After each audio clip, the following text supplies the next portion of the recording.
Hi everyone, thank you for being with us in the inaugural edition of the Bridging the Gap series. I'm one of your hosts, Gary Cohen. And I'm the second host, Tyler Wall. Keep it in that order. I'm the first host, he's the second host. So this should be a really interesting series. This is a new thing we're doing here at CFE Media. This whole project is based on AI research. So artificial intelligence, the adoption, the implementation, and kind of the budgeting and challenges around how people in industrial automation are implementing artificial intelligence. This is something that for our company is very relevant because the verticals that we cover, everything from industrial automation to manufacturing to cybersecurity, AI cuts across all of these verticals. So it's become a very important thing for all of our customers, all of our clients, and definitely for our audience. So the research that we put together here is gonna go through some of these issues that people are having. But then the best part of this is we also have a great guest with us today, Jeff Winter. He is an expert in digital transformation and Industry 4.0, thought leader, industry leader. He'll come in a little bit later and offer some of his opinions on what we're talking about here and give Tyler and I a little bit of a grounding.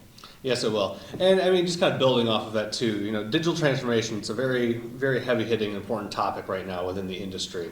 And a lot of people seem to get it confused that digital transformation is just a one and done. Like, you know what I mean? It's just you reach an endpoint and then that's it. But in reality, it's a checkpoint, not an endpoint in your journey. So, I mean, yeah, we have a lot of great research we're going to be talking about here as it relates to artificial intelligence and industrial manufacturing. And that's actually kind of an interesting thing. It's why we always call it the digital transformation journey. People are on a journey. It is a constant evolution of the process. And when you're talking about AI, I think you're going to see that. AI, it's not finished. We are not at the final version of AI. It is going to be constantly evolving with business. So it is something that there will never be a point with AI where you're done with it. It is going to be if you're not using it already, there's a real good chance that you will be in the near future. It will become more and more integral to a lot of these processes. So it's one of the reasons that we think this is so important. Just to give you a little bit of a baseline of what we're doing here. So our survey methodology, we talk to people across all of these verticals that we're talking about. So across industrial automation, manufacturing, cybersecurity, plant engineering, control engineering. So we have responses from all of those, but we also cut a wide swath of job titles. So when you look at the research that we've done, we have a few people from the C-suite, VPs, people at the top, but then it cuts across everybody. We've got IT, we've got plant managers, we've got people on the shop floor, we've got IT, we've got OT. So it really is a pretty wide range of people that we're talking to throughout this study to get some of this information out there. Yeah, the first stat we'll kind of smack you with here right off the bat is a little bit of a downer to start off on, but that's because we want to build you up as we progress through all the stats, of course. A total of about 69% of our respondents have at least a little bit of scrutiny when talking about integrating industrial automation, that's already there, artificial intelligence into industrial automation. So there's a little bit of question mark right now amongst people that are on that plant floor and in the C-suite for that matter. We did try to make it as confusing as possible, by the way. Mm-hmm. Artificial intelligence in industrial automation or AI in IA. So mm-hmm. Keep up with us.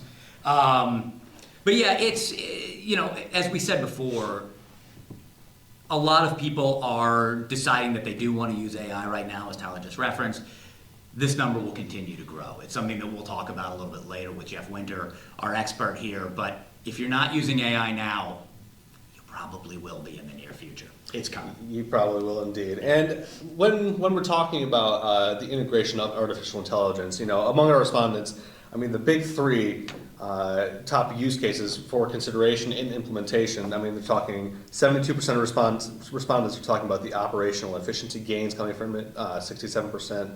Cost and return on investment, 59% availability and quality of data. I mean, just looking at that, it all really kind of boils down to, at least with the first two, some form of efficiency gains, I should say. I mean, operational efficiency gains, that makes a ton of sense. But with cost and return on investment, I mean, just pure efficiency-wise, that'll eventually drive into more just return on investment because you're being just much more just driven in what you're doing and things of that nature. And when you talk about efficiency gain, so Tyler and I also host a podcast on cybersecurity where we talk about this a lot. Shameless plug. And shameless plug. The ICS Pulse podcast. Mm-hmm. Please listen. If the people in cybersecurity, there's always a lot of fear, and we'll talk about this later, about AI is coming to take our jobs. The machines are gonna replace humans. And when you talk to people in cybersecurity about how they are implementing AI, it is routinizing things that humans are not good at. It is the kind of stuff that humans go blind looking at reams and reams of data coming through. AI can do that. But in the kind of industries that we cover, in automation, in manufacturing, there will always be a need, or at least we think there will for the foreseeable future, to have that human touch point. It's still going to be important, but what AI can do is to help create those efficiencies that Tyler was just talking about in things that, again, humans don't do well. It can process data at such a faster rate that I think there are some huge benefits to be gained there. And because I don't think we've used the word efficient enough in the past 5 minutes, we're going to talk about it a little more. One of the next questions we asked our respondents was just about the applications that will benefit the most from AI. And the top one, by a good 10%, was predictive maintenance, which makes a lot of sense. Automation within that space to help predict when things are going to go bad is huge, especially when we're talking about keeping the plant floor active. As soon as your plant floor goes down, you're losing money, millions and millions of dollars, especially on those more name brand companies. But then the next up stat was product optimization, and then energy efficiency, quality assurance, workplace safety. But the name of the game here, at least with our respondents, is just efficiency. The efficiency that artificial intelligence will be able to bring to the table will just emit such large gains for the industry.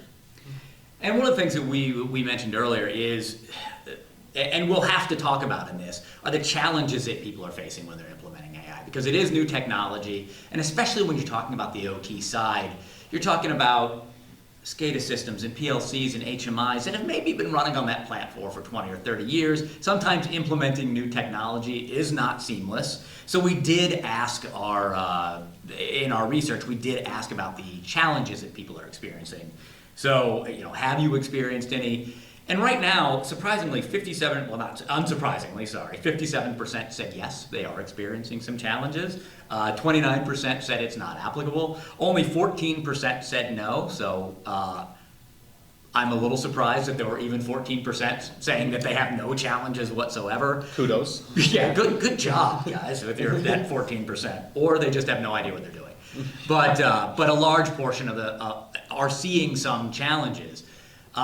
Which again, it's not surprising with implementing a new technology, but we also asked specifically what kinds of challenges you're facing, and they're kind of what you would expect people to be facing. So I'll read a couple of quotes here that we had. Acceptance by management without technical skills, culture and mindset change to start with, and then buy-in from the senior management. So that's a big portion of it, is you do need to have, in order for this to really be adopted throughout a company, you need to create a culture where it is accepted, where it's accepted from the top down, where the C-suite, the board, understands what this is and the benefits that it can bring a company. So the people on the plant floor and the people on the IT side, they understand why it's important. Now, mind you, they might have a better understanding of why it's important than the people on the C-suite and the board, but that sort of lack of trust, lack of acceptance, bringing in a new technology, it's not surprising that was one of the big ones. It's not surprising. It almost calls for a need for, at least in these plant facilities or even in these companies with facilities like that, a need for a great communicator. Which is where we come into play, and you hire us out to help communicate between your C-suite and your plant floor. So yes, if you've been impressed with our fumbling, you can hire us to be communicators for your company. But there's more of that. So one of them said that it's a lack of client knowledge regarding AI. So again, in that same vein. But a different one was AI cannot be used for process automation because it is not safe enough. Obviously, on the plant floor, safety is paramount. It's something that's very important. I would contest that AI is not safe enough, but it isn't surprising with the new technology that there would be some safety fears, there would be concerns. There have been countless movies that have told us that AI is coming to take over the world, so it's kind of ingrained in all of us from childhood. But and that exists across automation, across our verticals, across cybersecurity. There are issues about security. If we, are these safety and cybersecurity measures being baked into these AI products? Are they being tacked on afterward? Obviously, baked in at the inception is a lot easier. So there are some concerns about that, but a lot of these stem from that same thing we were talking about earlier. It's a new technology, so there's a little bit of distrust. We'll dive into that a little bit more later, but that distrust does exist. Yeah, and it's definitely prominent too. But getting back into some of this other research here, I mean, when we're talking about other usages for algorithms within industrial automation, I mean, the largest one, again, by a good 10% was machine learning being the one of the bigger drivers. Now, I do think sometimes people equate artificial intelligence to machine learning. They're not the same. But there is definitely a use case for it in that regard. And then the next use case, 60% was the Internet of Things, and then deep learning, artificial neural networks. So there's definitely, I mean, when we're talking artificial intelligence, amongst algorithms, I mean, there's a lot to be had there too. Definitely, yeah, absolutely. I mean, it's and that confidence, like there actually is. I mean, you'll talk about this in a second, but there is a surprising amount of confidence in it right now. At least some confidence in it. So I don't know if it's surprising, but I think people are. There's a little dissonance in the research about people are afraid of it, but it's being adopted. They trust it. So we'll see a little bit of that, and we'll parse that out as we go. Yeah, there's actually 60. No, that wasn't even the correct math. There's 57% of people that actually have some confidence in artificial intelligence and it outperforming industrial automation as it stands. Meaning industrial automation that's not using artificial intelligence. Correct. Yes. So the adding in AI into IA will just help overall industrial automation as a whole. But yeah, so 57% of people said that they were like, hey, we're actually at least a little confident in its ability to do that. And then 34% is too early to tell, and 9% just are not confident at all, which kind of just backs the idea and the notion that, I mean, there's a lot of maybe misunderstanding, misrepresentation of the fear factor of artificial intelligence, and it's just still kind of there. And I'll be honest, it was somewhat heartening to me that it was only 9% were not confident. I'm fine with somewhat confident, or I'm not sure, maybe, I think it can help us. But the people who come in and say, this isn't going to work for us, that's a little concerning. So that was a small number for us at 9%.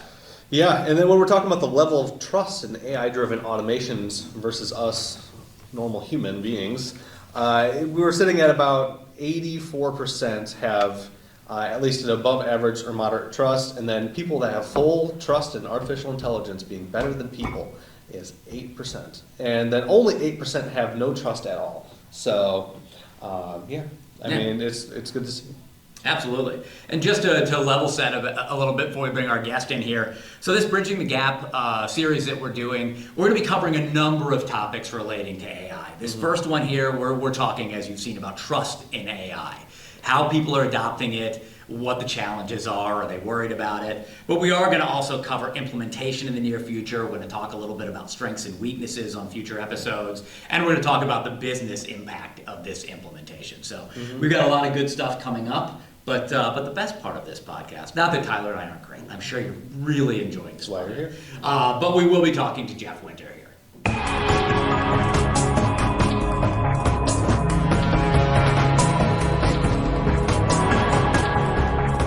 All right, now we get to the fun part where we get to bring in Jeff Winter, who's going to school Tyler and I a little bit about an AI, Industry 4.0. Happy to have him here with us. Jeff, thanks for being with us.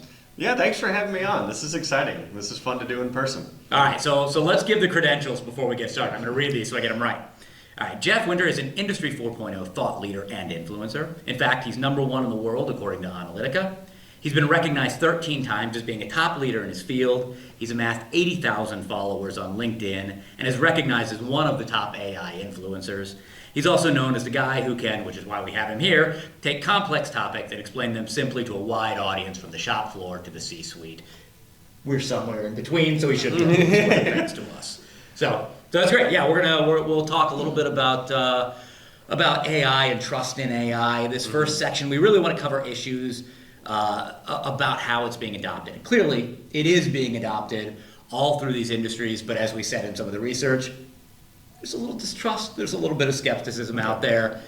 In your opinion, how should we be thinking about AI right now in industrial automation? So it's a great question. One that I actually explain to business leaders all the time is making sure that your company thinks about AI the right way. Because if you really think about it, AI is a concept. It's treated like a technology, but it isn't really a technology. It's a quest to replicate and improve upon human intelligence. And when you think about that, it's going to evolve over time. There will be technologies to support it. There will be products to support it. But there was no date that you would attribute to its creation, and you won't be, at its end. So when you break it down, there's two main ways I like to have people think about artificial intelligence. You can use it to help augment your decisions, and you can help use it to automate your decisions. And when you think about it like that, you'll find better and more uses to be applying the concepts of AI both today and in the future as it improves. So when you think about augmenting decisions, that's really where you're taking advantage of the technology to help you make better data-driven decisions. So for example, imagine being a plant manager at a factory floor, and you are getting all this data coming in, and you need to answer questions about proper allocation of resources, proper allocation of people, and how you should optimize the production environment. That's a tall order if you don't have something to help sift through thousands, if not millions of data points, identify correlations and connections, be able to make predictions and forecasts to help you with that.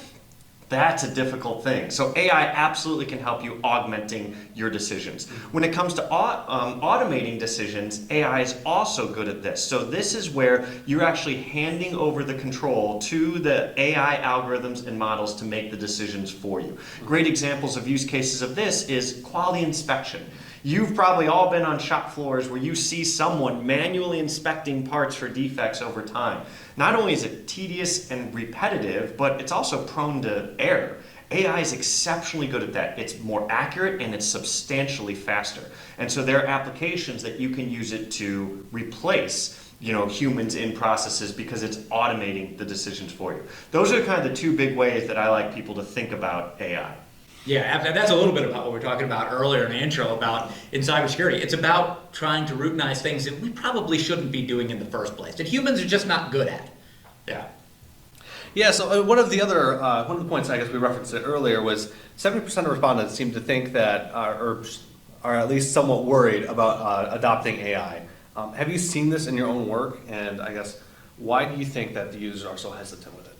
So it's funny that when you sent me these statistics in advance to know these, my first thought is this isn't surprising at all. It may be surprising to the general population, but it's not surprising to someone who pays attention to us. In fact, just earlier this year, KPMG came out with a study with the University of Queensland in Australia around trust in AI. And they identified over 17,000 people, that they asked. 61% don't trust AI. So those numbers are actually pretty close when you look at, the overall aspect. Now, what's interesting from them is they actually broke it down by geography, by generation, and by application. Just so you're aware, Finland and Japan as countries were the most distrusting of AI. And then if you were to look at most trusting was the younger generation.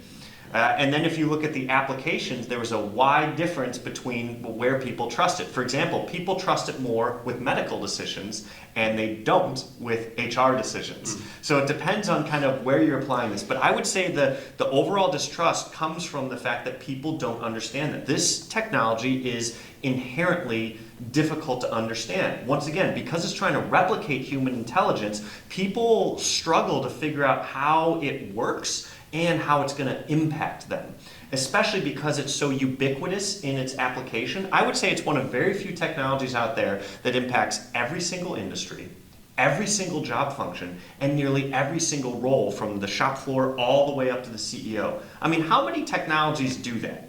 Electricity, the internet? Like, there's not many that are that profound in where they can make an impact. And people are trying to figure out how does it impact them as people and their companies. Absolutely. You mentioned a second some of the challenges. A lot of them from the research, the quotes that we got from people are pretty fear-based, are pretty, it's a new technology and we don't know how we feel about that. I don't know if this is because of the Terminator series or if we've just been indoctrinated in this for too long. Why do you think that is? And are there ways that we can effectively ease people into the implementation of AI? So it's funny, I made a joke post on LinkedIn about the references of Skynet from Terminator and its correlation to the advancement of Industry 4.0 technologies to show how Skynet is more referenced today than it was 30 years ago when Terminator came out because of this fear. And I think it ultimately comes down to control.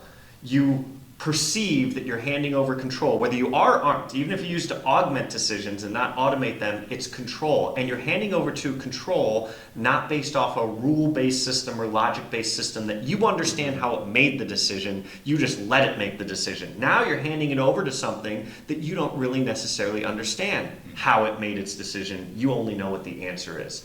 So I would say there's three general ways that you can look at from helping, I'm going to call it from the personal side of AI, and then I'm going to go over the corporate or company side of AI. So from the personal side, one of the biggest ones is understanding it. You need to understand how it can help you in your daily job, and you need to have a basic understanding of what it does. Actually, it was just like, I think about a week ago, Boston Consulting Group came out with a study on AI's impact on individual performance of consultants and just other workers. And they actually said that those that use AI have a significant improvement than those that don't. The numbers were 12.2% increase in completion of tasks. It was 25.1% in terms of the increase in speed of completion of tasks, and it was 40% in terms of just higher and better results that they had. Those are shocking numbers. So I want people to think about AI as you're most likely not going to have AI replace your job. You're more likely to have people using AI replace your job. So if you're not thinking about how to use it to better your job, you will fall behind, and you will fall behind quickly. The second I'm going to say is around trust in AI. There needs to be a better trust in AI from the aspect of how it actually produces the results and the results that you get, as well as understanding where it has ethical concerns, bias, and makes unfair answers and kind of what it's doing. So that is something that we need to work on, is the trust on the individual aspect. And the third is related to individual ethics. So this is what's interesting too, is I actually believe generative AI and ChatGPT are questioning and potentially weakening the ethics of individuals because of how you choose personally and ethically to decide where do I claim credit for what AI generated and when do I give credit for what AI generated. And if you actually look at a fishbowl study that was conducted earlier this year, there is a surprisingly large amount of employees that are using ChatGPT that aren't telling their bosses. And that just shows you that ethically, they personally don't feel comfortable saying that they're using it. So that's a huge way to look at it from a personal level. And then the second is from a company level. You need to really focus on the operational complexity, not the technical complexity. You can hire AI experts very easily to implement AI models and systems. It's the organizational complexity of where you integrate it into your processes. Do you have the right understanding of how and where to integrate it? And then I would say the others that companies have to deal with is regulatory and compliance issues. As a person, you don't really have to deal with that. As an organization, you need to be prepared for it because there's a whole bunch of stuff being proposed on AI regulations and compliance that are just about to be released. And then I would say the third is around ROI and business value. A lot of companies struggle with trying to figure out how to actually calculate and determine ROI. According to a Manufacturing Leadership Council report that came out earlier this year on industrial AI, 61% of AI projects don't have any metrics to actually track their ROI. That's astonishing how many companies are investing in AI and they don't know how to grade it. So those would be my answers. Yeah, I'm going to jump in with one more question here on something you said.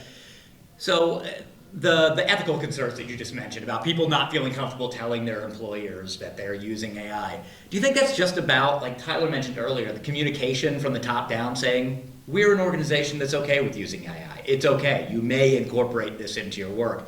Because, we're content producers and we've found you definitely have to question it. You have to question what you get from it. Is it accurate? Is the stat made up? Is it what AI thinks you want to hear, or is it real? So there's that kind of stuff, but I think, we've tried to create a culture where it is okay to use it for things like that. So is it a communication issue? I think communication absolutely helps. It helps put people at ease. You should be doing about the use of it, and you should be doing about the integration of it in the company, because it's the biggest technology that causes everyone to question their jobs. I don't care if you're a doctor, a lawyer, a CEO, people have started questioning, where is AI going to replace what I do? Not necessarily the entirety of the profession, but parts of what every profession does will be replaced by AI. It may not be next year, it may be in 20 years, but it eventually will be replaced part of what you do. So there needs to be some ease in how the companies actually say that they're going to integrate to help boost their employees, rather than perceiving it as employees as, no, we're just trying to find ways to replace people. It's entirely different if you say we want to use AI to make you more productive, rather than we're using AI to replace you. And then secondly is, yes, your use as an AI as an individual, not as a corporation, as an individual, it gives a lot of ease to people if you actually encourage them to use it in their answers. But I still think even if companies do that, there's still going to be some moral and ethical dilemmas that every person comes up with is, should I or shouldn't I be relying on that for my own answers? I mean, I've even had debates within my own family of the use of AI to come up with an answer for something for you, or to validate or check a homework assignment or a work assignment. And what are the ethics behind that? There is no right or wrong answer. This is uncharted territory. Right. So let's talk a second. You mentioned earlier integration. I know a lot of people that we surveyed are having some experiencing some challenges within integrating AI. Why do you think that people are experiencing those issues, and what do you think some of those reasons are? So AI is difficult to integrate generally because of two things. One is the process that you're actually going to be integrating it in. A lot of people don't fully know exactly how AI is going to help them. They know that AI can do incredible things. It's good at prediction, it's good at classification, it's good at, if you use generative AI, at content generation, at summarization, it's good at code development and troubleshooting. But figuring out how and where to actually integrate that into your processes, let's say you're a software developer, all right, and you've got 1,000 software developers. How are you actually going to integrate AI into that process to make them more effective? The actual tool to integrate and help them is going to be pretty easy to implement. Doing it into your processes is going to be the second, the harder part. The other big thing that's a challenge is most people jump right into AI as the answer to the solution, because the technology, I would say, is there to make profound impacts. But what you're going to realize when you lift up the hood at your own company is that you most likely do not have the data quality that the AI needs and the data availability that the AI needs to be successful. And so integration becomes difficult because you understand, once you learn the AI, it's possible to do what we want. However, we can't feed it the information to make the best decisions. So then you get mediocre decisions because of giving it mediocre data. One of the conversations I know we have a lot with different just OT experts out there is, when we're talking about these plant floors, we're talking these devices are 30 years old. They're decades old at this point. Is there also potential for issue with just integration in a sense that, because they're still running Windows XP and things of that nature, could they run into issues there in terms of integration in AI, or is that less of an issue? In terms of the integration of AI, I don't think it is any more or less of an issue, because generally speaking, you're doing your AI training in the cloud. So you're extracting data from the different systems or the different machines. You're running, AI in the cloud, you're producing your analytics, and you're using it to help augment decisions. The only time you're really going to be running AI locally is going to be done at the edge, and you're doing it for real-time process control or real-time quality inspection. Yep. But for analytics, which is the biggest general use, I would say, of it, it's not even being run in real time. And so when you look at it like that, the actual integration into the equipment, as long as you can extract the data, you can start to use AI. So let's talk about some steps that companies can take to, in the short term, the midterm, to start trying to build trust with employees, customers, partners. what can they be doing to kind of ease this implementation of AI into their industrial processes? So there's a couple things I would have, and I would say at a societal level, we need to be coming up with governance and we need to come up with policies and regulations on there. There needs to be a fair playing ground that we're all in with the use of it. We need to all make sure that even all the AI technology companies are playing in the same field, because AI is a broad concept and I don't know how many people can actually answer the difference. If you look at the 3 major AI tech companies out there, does your AI even work the same? Is it going to produce, similar results, or have different aspects on how it treats ethics or bias or any sort of responsibility out there? So there needs to be some, regulations, policies, and I'm going to call it societal safeguards in place. Oh, yeah. That's going to be a big one. We also need to have, as a society, a lot more education and understanding of what this is, what it can do, and how it can impact our lives. That was, something I was trying to talk about earlier. Is we as a society don't really understand this technology. And I would even say there's a lot of people that are classified as experts who have a good knowledge on it, but if you were to actually really lift up, there's not that many people that can walk you through step by step how the actual AI models and algorithms work. And now, not everyone needs to know that, but you need to have an understanding of where you can use it and how it can benefit you. That's kind of like at the biggest level. When it comes to individual companies, there's a couple things I'm going to say. Related to that one, you need to have training and development of your employees. They need to understand the AI tools that they have. They need to understand the skills that they're going to be learning. You need to have a higher level of technical literacy. You need to have a higher level of analytic thinking and the ability to, do business intelligence with this, because AI is designed to help augment or automate your decisions. And in the case of augmenting your decisions, you need to know what to do with that insight that it's giving you. Last thing you want is for it to give you a whole bunch of great information. You don't know what to do with it because you've not been trained on what to do with it. Mm-hmm. The other areas are transparency.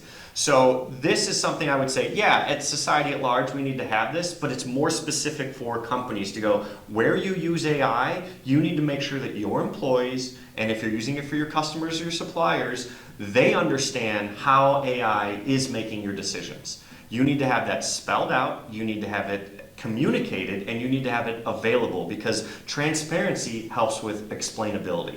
And if you start to use AI for things like content creation, that's low risk. If you use it to do calculations, risk analysis, or it's determining decisions that have millions of dollars of impact, you better be sure you understand how it made that decision. So transparency is one, communication of the transparencies there, but also communication, like I said earlier, on what your intentions of AI is with the company. How are you planning on using it? There's 2 major categories, one to improve your internal company, and the other is to improve the way that you provide value to your customers. And I would argue AI can and should be part of both aspects of your business that you're looking at. And the last one is involvement. You should start to get people involved in your AI projects. That's going to be the biggest way. And this isn't, specific to AI, but any new technology adoption. Get your people involved so that they can use it, experiment, have feedback, provide their, thoughts on it so that their adoption improves. Something as simple as like ChatGPT. Actually having someone use it, and if you tell them how they should use it rather than just giving it to them and figure out on their own, they'll be a believer real quick if they know where it's good and where it's not, and you guide them through that path. Yeah, I guess we have one more question for you here, and hopefully it's ending this on helping all of the people that maybe are a little more questioning AI's use cases, just ending on a high note here. Do you think that the hype is real behind artificial intelligence? No pressure. We need you to end this on a high note. No pressure. Simply put, yes, the hype is real. AI is one of the fastest growing technologies out there. And if you look at just the marketing behind every company, they're scrambling to figure out how to take advantage of it, both for how they go to market and what they do with the value that they provide. So every company in every function is trying to figure out how to utilize this. Now, one of the things that makes AI different than a lot of other technologies, and I'm going to specifically call out generative AI, ChatGPT specifically, is the speed at which you can implement it and its applicability everywhere. So if you look at ChatGPT as a great example, you don't really need to train people to have them start using it. Now you can train them to be better at it, but you can just give them ChatGPT and they could start using it today with no training. That's powerful. All right. The other is the fact that AI, and specifically generative AI, are actually technically pretty easy to implement. So you can implement ChatGPT models in your company in hours instead of years, assuming, with the major caveat, you have the data available. Most AI projects are spent on data collection, data storage, and data cleansing as a part of it. Assume you have that, the AI is actually pretty easy to implement. Let's compare to other major disruptive technologies. My favorite one's blockchain. Blockchain is extremely disruptive and a cool technology, but you can't implement it unless you do a massive transformation in your company, most likely spend millions of dollars and change a lot of things. It will be just as disruptive, but it costs more to implement. Like I said, ChatGPT, those innovative early adopters of it, they integrated it in their company a couple months after it came out. That's powerful. So the hype is real because of the speed at which you can adopt it and the ease of which you can use it. We've discussed this before. It was like the democratization of AI when GPT was released to the masses, because even people who were skeptical, like you said, here, try it. And it allowed people to experiment and try to figure it out. So I think it was the first time that a wide swath of humanity actually dealt with a generative AI platform and saw, I mean, obviously, like you said, you've got to put good information in, the data's got to be good, but it did give us a chance to experiment with it and play with it. And I would say broader than just generative AI. ChatGPT was the world at large first exposure to public level to AI. Because there aren't many other AI programs, technologies, or applications that you directly interfaced where you were interfacing directly with the AI and knowing it, as opposed to like watching Netflix and AI picks your shows, but you're not interacting with the AI. ChatGPT was the first exposure for most of the world. Very, very interesting. I also say to a person that I'm really glad that you brought up the education thing, because I know we both have kids, and that's using ChatGPT for homework. I can't even imagine how rampant that is right now. So anyway, Jeff, thank you so much for being with us. It's a pleasure. Really great insight into trust in AI, and we can't wait to have you back with us again. I'm excited for it. Thanks so much. All right, and that was our conversation with the great Jeff Winter on just general trust in AI in this first part here. Yeah, also Renaissance man, Jeff Winter. You know, he's a digital transformation industry 4.0 expert. We're talking about AI today. Expert in that too. So some really good insights. There are a few things he said in there that I think, there's a lot that he said that I thought was really interesting. But part of using AI and implementing it into your company, we have more data at our fingertips than we have ever had before. There's like an avalanche of data coming at us. And for AI to really be used effectively, it's important to put good data in, make sure you have the right stuff. It really is, for lack of a better term, it's kind of a garbage in, garbage out platform. Even if you are, I've noticed it with content experimentation. If I'm trying to write something, I may start with a prompt and it's not giving me what I want. So keep refining that prompt, and finally it gives you what you need. So it is a matter of, giving it the right data in order for it to get to those outcomes that Jeff talked about, to make those good decisions. I agree, and it even goes beyond that and make sure you're pointing it in the right direction, right?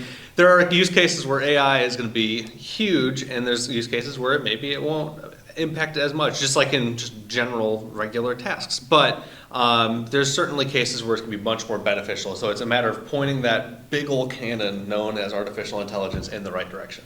Yeah, the other thing I thought was really interesting is, and this is just a little pet thing of mine, I like to talk about it, are the ethical ramifications of AI. And so I like that Jeff broke those down from a personal level and from a corporate level. From a personal level, I know it feels a little weird because we have this thing ingrained in us of like, we don't want to cheat, and it's got to be my information, and I've been hired to bring my opinions to the company, but now I'm using this artificial intelligence to bring opinions, and they're not really mine.